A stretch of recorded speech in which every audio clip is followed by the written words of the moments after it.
Hello everyone, this is Hakaym and welcome back to some more World of Warships, and in these next series of videos I'm going to be looking over some tier 10 ships I haven't actually shown off in a while, at least haven't been on my channel in a very long time. And starting off, we're taking a look at the tier 10 Hindenburg, the German cruiser, a very good versatile cruiser.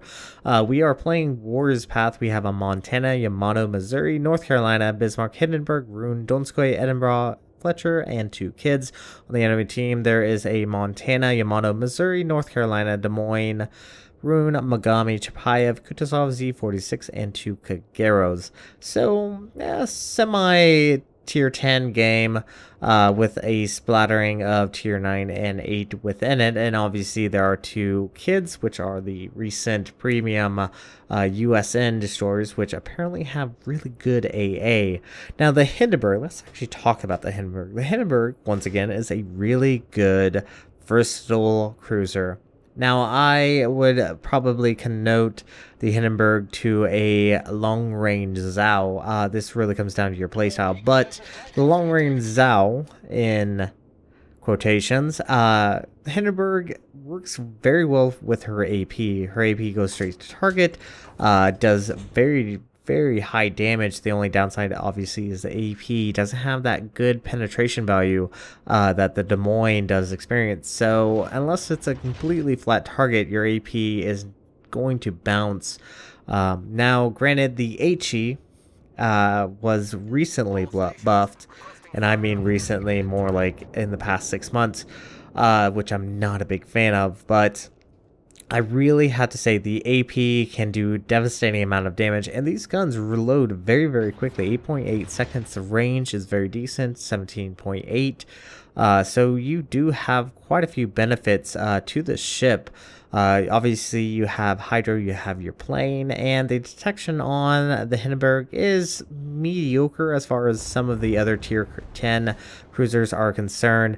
Detection is 12.3, and you can see I am using the advantage of these islands to the best of my ability, just to ensure that I don't get a random citadel, because obviously there is both a Yamato and Missouri, and even I believe the Montana's over there as well that we have yet to see.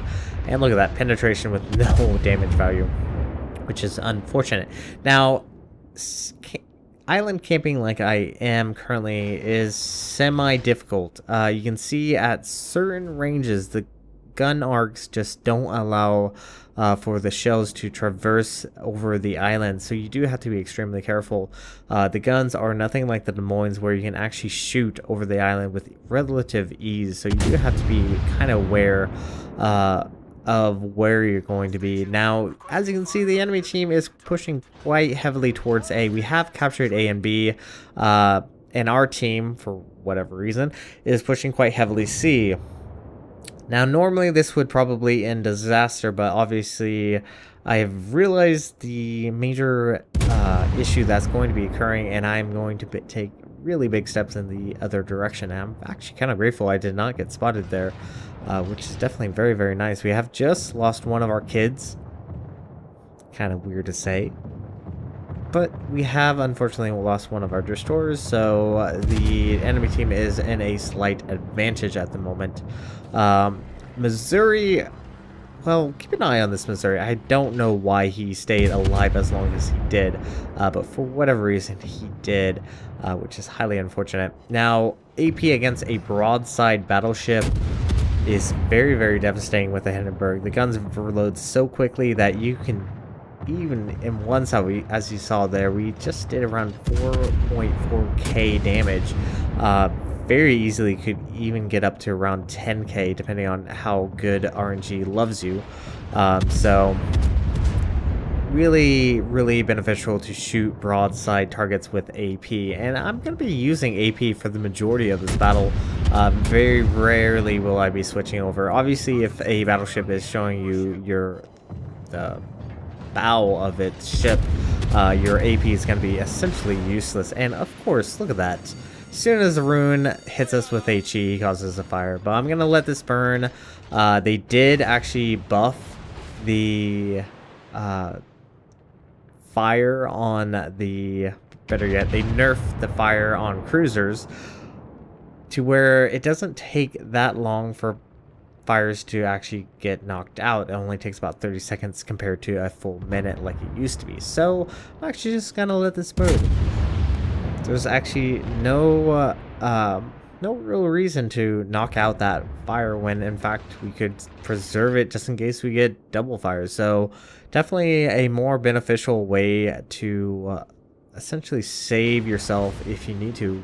So definitely praise on that, because HE fire damage can be very annoying sometimes. Now we have obviously lost A and we have lost B as well, so things aren't looking so good for us at the moment, though we are now actually even on ships and now we are ahead. Look at that. The eastern side flank is definitely working over those ships that went out east, so well, at least we're in a good position. Good dissolve. Oh, look at that. Citadel. Nice. Very, very nice. Did pretty good damage against him. And it looks like we are attracting the attention of some battleships. And in this essence, keeping yourself constantly moving is going to be very beneficial because there's obviously a Montana Yamato. And the Hindenburg, its rate of shift time is decent. It's not the most amazing thing in the world, so you do have to be aware that you're not as nimble as some other cruisers. So for example, just the way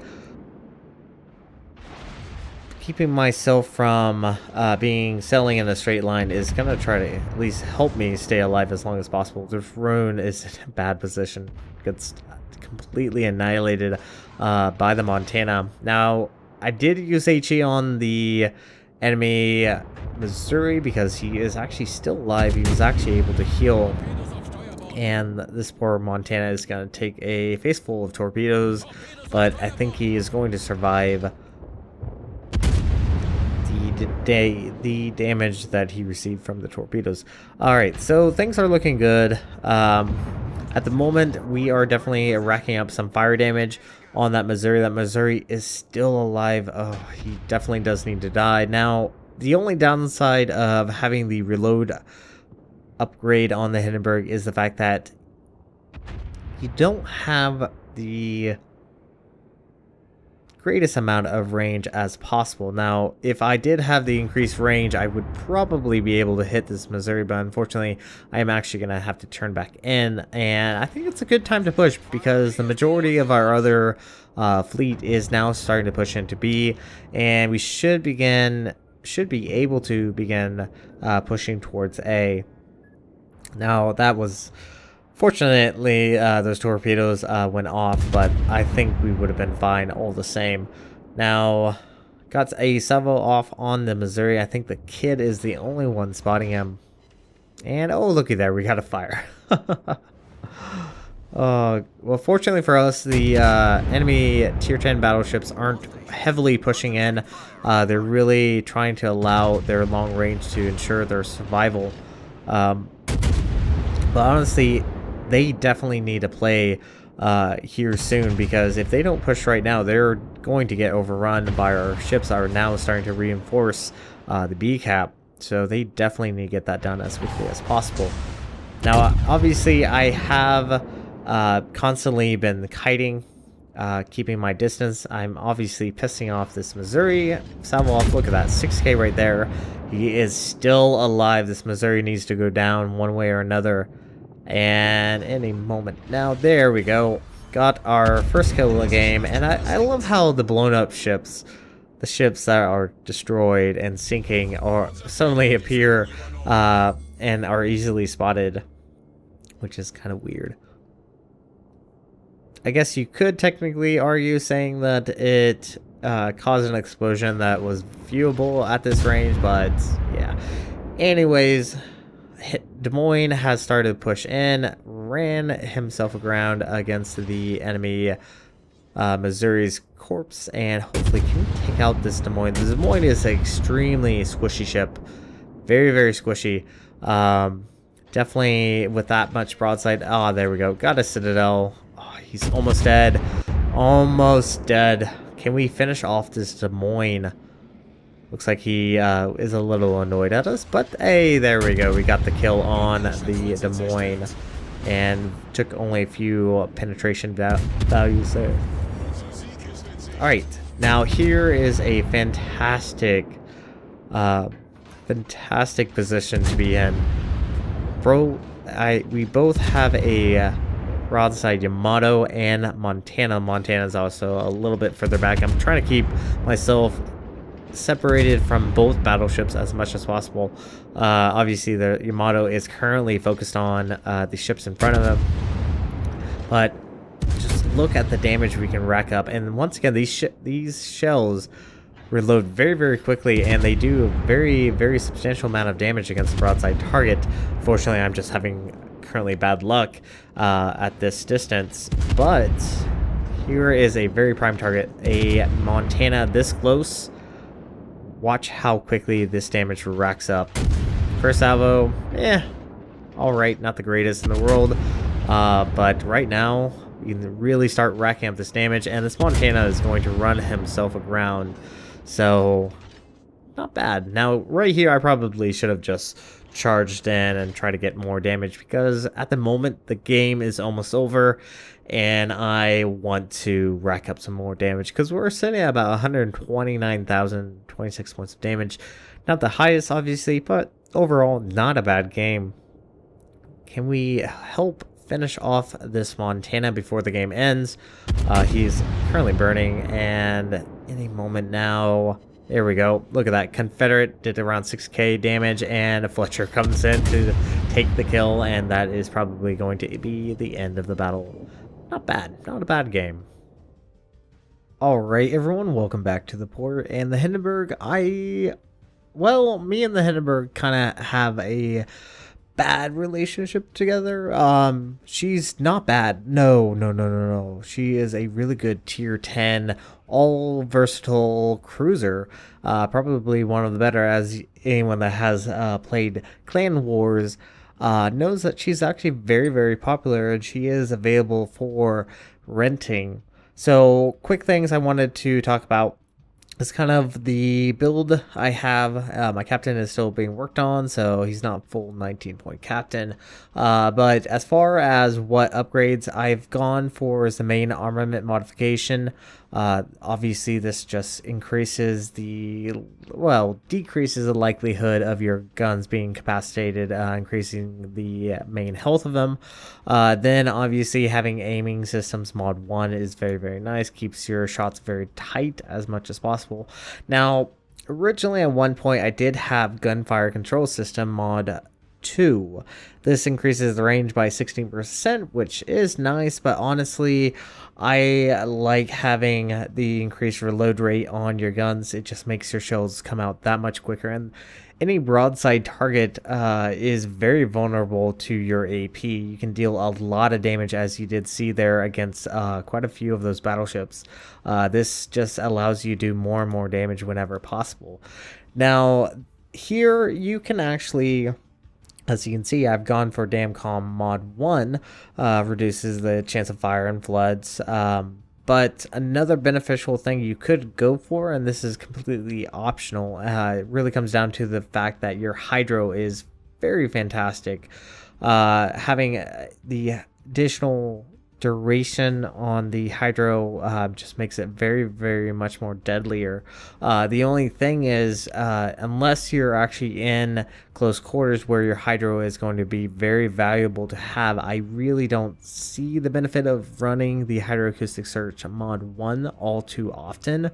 Now, obviously, with the increase to the reload time, you can definitely push, and that's a good thing about the Hindenburg, is the fact that her armor allows for, or better yet, does not allow for close quarter citadels. Close quarters, the Hindenburg is very, very tanky. It's usually at long range when you can actually citadel a Hindenburg, and that comes down to the armor layout. If we take a quick look at the armor layout, remove the outer layers, you can see that she does have a turtleback sitting right over her citadel, and remove that. Yeah, you even have sloped armor. So this is when the long range prevents, or better yet, long range allows citadeled Hindenburgs to occur. Close quarters, this sloped armor decreases the likelihood of any citadel, and so having that additional turtleback armor really does allow you to kind of prevent that. And another good thing about, especially if you push in close quarters, is she does have torpedoes. She has 4 quadruple 533 millimeters. They do average damage, max damage of 13,700, and they have a 6-kilometer range. So close quarters, she has a deadly sting. So it is very, very beneficial if you do decide to charge in. Once again, with the hydroacoustics on, very powerful. Now, the next thing, obviously, I've gone for is the steering gears modification 2. Very beneficial, I would say, probably more so than the propulsion mod 2. Last but not least is the concealment expert.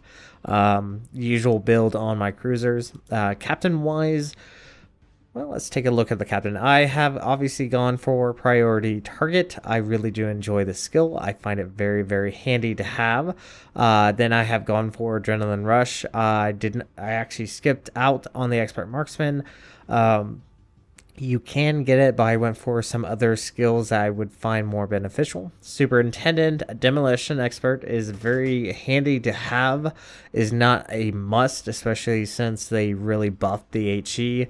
Your HE penetration is very high compared to the other cruisers, so even without that chance of fire, you can still do a significant amount of damage. Concealment expert as usual, and then last but not least, I do have high alert, just reduces that damage control a little bit more.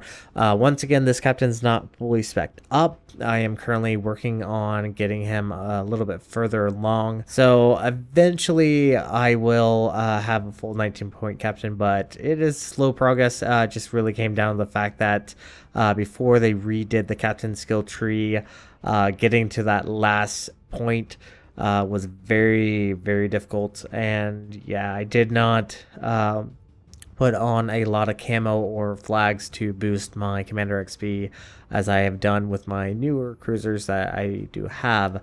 But anyway, this is going to be it for this episode of World of Warships. Thank you guys so much for watching. If you like what you saw, hit the like and subscribe button. You guys have a great and fantastic day.